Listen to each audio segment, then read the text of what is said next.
નમસ્કાર, ઝી 24 કલાકના digital platform પર આપની સાથે હું જોડાઈ ચૂકી છું। મારું નામ સોનલ છે। દરરોજ અમે આપને વિંડીના માધ્યમથી એ જણાવતા હોઈએ છીએ કે ક્યાં કેવા પ્રકારની સ્થિતિ રહેવાની છે। આજે સવારથી ક્યાં વરસાદ પડવાનો છે। આમ તો જો કે ઓફિશિયલ રીતે ઉત્તર ગુજરાતથી ચોમાસાએ વિદાય લઈ લીધેલી છે અને ધીરે ધીરે હવે ગુજરાતના માથેથી ચોમાસું વિદાય લઈ રહ્યું છે, પરંતુ એ પહેલાં ગુજરાતને જતા જતા ગમરોળી રહ્યું છે। તો આજે આખો દિવસ કેવો રહેવાનો છે, ક્યાં કેટલો વરસાદ પડવાનો છે તેની જાણકારી વિંડીના માધ્યમથી આપને આપવી છે।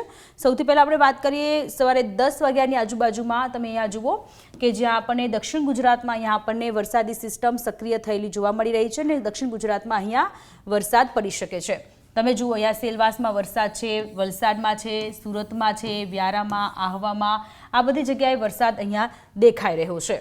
મધ્ય ગુજરાતની વાત કરીએ તો મધ્ય ગુજરાતમાં નહિવત વરસાદ છે। અહીંયા ભરૂચમાં થોડો એવો વરસાદ દેખાઈ રહ્યો છે, પરંતુ મધ્ય ગુજરાત અને ઉત્તર ગુજરાતમાં અહીંયા વાતાવરણ ક્લિયર દેખાઈ રહ્યું છે, એટલે કે ત્યાં ક્યાંય વરસાદ છે નહીં 10 વાગ્યાની આજુબાજુમાં।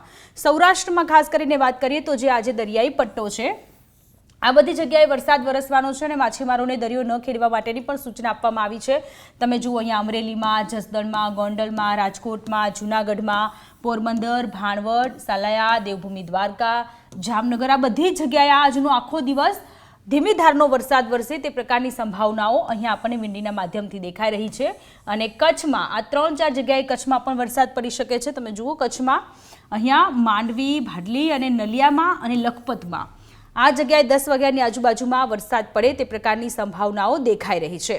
3 વાગ્યાની આજુબાજુમાં કેવા પ્રકારની સ્થિતિ છે? 3 વાગ્યાની આજુબાજુમાં તમે જુઓ કે સૌરાષ્ટ્રમાં બધી જ જગ્યાએ વરસાદ પડવાનો છે, એટલે કે આજનો દિવસ બપોર પછી સૌરાષ્ટ્રમાં ભારે વરસાદ પડવાનો છે। તમે જુઓ અલંગ છે, મહુવા, ઉના, વેરાવળ, પછી પોરબંદર, દ્વારકા, સલાયા, જામનગર, આ બધી જગ્યાએ વરસાદી જે સિસ્ટમ છે, ચોટીલા છે, આ બોટાદ છે, ભાવનગર, આ બધી જગ્યાએ વરસાદ દેખાઈ રહ્યો છે।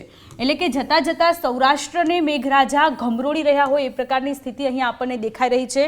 આખા સૌરાષ્ટ્રમાં 3 વાગ્યાની આજુબાજુમાં ક્યાંક ધીમી ધારે તો ક્યાંક ધોધમાર વરસાદ પડવાનો છે ને એઝ ઇટ ઇઝ કચ્છમાં પણ તમે જુઓ કે આખા કચ્છમાં વરસાદી સિસ્ટમ દેખાઈ રહી છે।